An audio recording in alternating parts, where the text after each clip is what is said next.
नमस्कार साथियों, स्वागत है आपके अपने YouTube channel analyse with Neeraj पर। मैं हूं नीरज सर। बड़े इंटरेस्टिंग टॉपिक के बारे में बात कर लेते हैं, क्योंकि आज के समय एक न्यूज काफी चर्चा में है कि भारत के प्रधानमंत्री नरेंद्र मोदी बहुत ज्यादा विदेश यात्राएं करते हैं। तो आज के समय विपक्ष इस पर सवाल उठा रहा है कि भारतीय प्रधानमंत्री देश के मुद्दों से ज्यादा यहां पर विदेश की यात्राएं करते नजर आ रहे हैं। तो बात ये आती है कि ये विदेश यात्राएं भारत को कितना फायदा दे रही हैं या नुकसान दे रही हैं। मोदी जी किस लिए विदेश यात्राएं यहां पर कर रहे हैं, सब एक बार हम डिटेल से जानेंगे। उससे पहले अगर आप चैनल पर पहली बार हो तो सब्सक्राइब करना, वीडियो आपको लाइक करना है। मोदी जी बार बार विदेश जाते हैं, क्या सिर्फ इमेज बिल्डिंग या भारत की कोई बड़ी रणनीति है? यही सवाल है आज का। देखो यहां पर है ना, प्रधानमंत्री नरेंद्र मोदी 2014 से अब तक दुनिया के दर्जनों देशों का दौरा कर चुके हैं। कोई कहता है कि ये भारत की ताकत बढ़ाने के लिए है, तो कोई कहता है ये सिर्फ विदेश यात्राओं की राजनीति है। सरकारी आंकड़ों के मुताबिक 26 मई 2014 से जून 2026 तक कुल विदेश यात्राएं करीब 99 विदेश यात्राएं आधिकारिक तौर पर नरेंद्र मोदी कर चुके हैं, और उनमें से करीब 78 देश इन्होंने कवर किए हैं। लगभग 352 दिन की इनकी यात्रा रही है, और उस यात्रा का खर्चा लगभग 815 करोड़ रुपए का आया है, जिसमें चार्टर्ड विमान सुरक्षा अधिकारियों, मीडिया प्रतिमंडल सहित उपलब्ध सरकारी विवरण के आधार पर यह सारा आंकड़ा है। लेकिन क्या आपने कभी सोचा है कि आखिर किसी प्रधानमंत्री को बार बार विदेश जाने की जरूरत क्यों पड़ जाती है? क्या सारे फैसले वीडियो कॉल पर नहीं हो सकते? और सबसे बड़ा सवाल आपका यह आता है, क्या इन यात्राओं से भारत को वास्तव में कोई फायदा होता है क्या? आज इस वीडियो पर हम तथ्यों के आधार पर समझेंगे कि प्रधानमंत्री की विदेशी यात्राओं का असली उद्देश्य क्या होता है, भारत को इससे क्या लाभ मिलते हैं, इन पर होने वाली आलोचनाएं क्या है, और आखिर सच्चाई क्या है। सभी के बारे में हम डिटेल से जान रहे हैं। बात पहला यह है, अगर तथ्य एक हम देखें तो दुनिया बदल चुकी है। आज की दुनिया पहले जैसे नहीं रही। अगर भारत को आर्थिक महाशक्ति बनना है तो केवल देश के अंदर काम करने से नहीं होगा।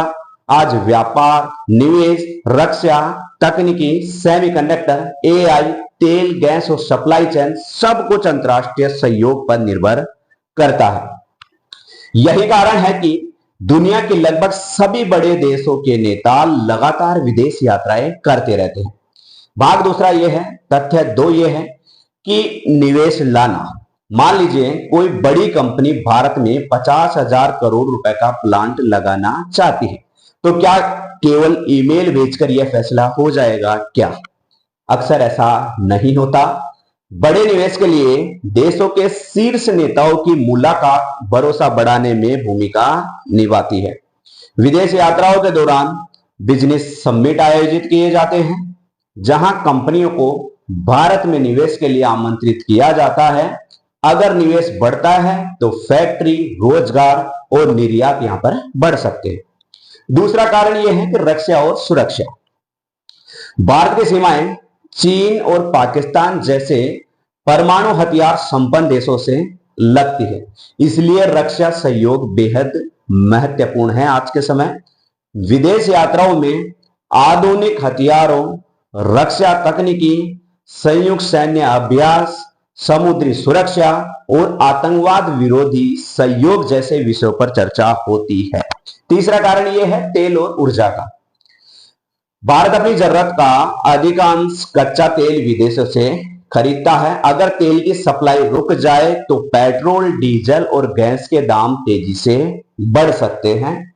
इसलिए सऊदी अरब, यूएई, कतर और अन्य ऊर्जा उत्पादक देशों के साथ मजबूत संबंध भारत के लिए रणनीतिक रूप से महत्वपूर्ण है। चौथा कारण यह है कि भारतीयों के हित के लिए दुनिया के कई देशों में करोड़ों भारतीय मूल के लोग रहते हैं। इन देशों में वीजा, शिक्षा, रोजगार, सुरक्षा और संकट के समय भारतीय नागरिकों की सहायता भी विदेश नीति का हिस्सा होती है। पांचवा कारण है वैश्विक राजनीति। आज दुनिया कई समूहों में बट चुकी है, या दुनिया आज के समय कई समूहों में बटी हुई है, जिसमें आपका एक है G20, दूसरा है ब्रिक्स, तीसरा है क्वाड, चौथा है SCO और पांचवा है संयुक्त राष्ट्र। इन मंचों पर भारत अपनी बात रखता है और वैश्विक फैसलों को प्रभावित करने की कोशिश यहां पर करता है। भारत की सक्रिय भागीदारी से उसकी अंतर्राष्ट्रीय भूमिका मजबूत करने का प्रयास किया जाता है। भाग 7 तथ्य 7 आपका यह है, क्या सिर्फ मोदी ही विदेश यात्रा पर जाते हैं क्या? नहीं, ऐसा नहीं है। भारत के लगभग सभी प्रधानमंत्रियों ने विदेश यात्राएं की है। यात्राओं की संख्या समय, वैश्विक परिस्थितियों और भारत की प्राथमिकताओं के अनुसार बदलती रहती है। प्रधानमंत्री कार्यालय नियमित रूप से विदेशी दौरों का विवरण प्रकाशित करता है और हाल ही के वर्षों में प्रधानमंत्री की यात्राओं के दौरान कई देशों के साथ रणनीतिक साझेदारी, रक्षा सहयोग, व्यापार, महत्वपूर्ण खनिजों पर समझौते यहां पर किए गए हैं। उदाहरण के तौर पर न्यूजीलैंड के साथ रणनीतिक साझेदारी को आगे बढ़ाने और कई देशों के साथ महत्वपूर्ण खनिज आपूर्ति सहयोग जैसे प्रयास सामने आए हैं। आलोचना भी होती है इस चीज को लेकर कि बार बार विदेश क्यों जाते हैं। अब बात करते हैं कि दूसरी तरफ आलोचकों का क्या कहना है। विदेशी यात्राओं पर करोड़ों रुपए खर्च होते हैं, सही बात है।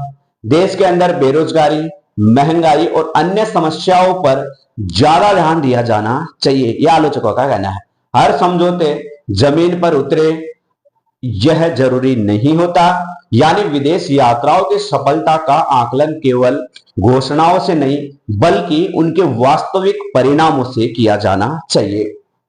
क्या अब बात आती है कि क्या विदेश यात्रा का मतलब हमेशा सफल होता है क्या? बिल्कुल नहीं। आप विदेश यात्रा कर रहे हो, हर विदेश यात्रा आपकी सफल हो ऐसा नहीं है। कई यात्राओं से बड़े समझौते होते हैं, कुछ यात्राओं से केवल राजनीतिक संवाद ही होता है। कुछ में भविष्य के लिए आधार तैयार किया जाता है। विदेशी नीति के परिणाम अक्सर कई वर्षों बाद दिखाई देते हैं। निष्कर्ष यही है आपका। तो सवाल देखो, मोदी बार बार विदेश क्यों जाते हैं? सवाल यह है, मोदी विदेश जो मैंने पूरी डिटेल से आपको बताया है कि क्यों जाते हैं, क्या आलोचनाएं हैं क्या नहीं है। क्योंकि आज की दुनिया में किसी भी बड़े देश के प्रधानमंत्री के लिए विदेश नीति केवल औपचारिकता नहीं बल्कि अर्थव्यवस्था, सुरक्षा, ऊर्जा, तकनीकी, वैश्विक प्रभाव का महत्वपूर्ण हिस्सा है। लेकिन यह भी उतना ही सही है कि लोकतंत्र में इन यात्राओं की लागत, पारदर्शिता और वास्तविक उपलब्धियों पर भी सवाल उठना स्वाभाविक है। यानी अंतिम फैसला दर्शकों और नागरिकों का है कि वे उपलब्धियों और आलोचनाओं दोनों का संतुलित मूल्यांकन यहां पर करें। अगर आपको यह तथ्य पर आधारित विश्लेषण पसंद आया हो तो वीडियो को लाइक करना, चैनल को सब्सक्राइब करना। मिलेंगे नेक्स्ट वीडियो में, जब तक के लिए जय हिंद, जय भारत।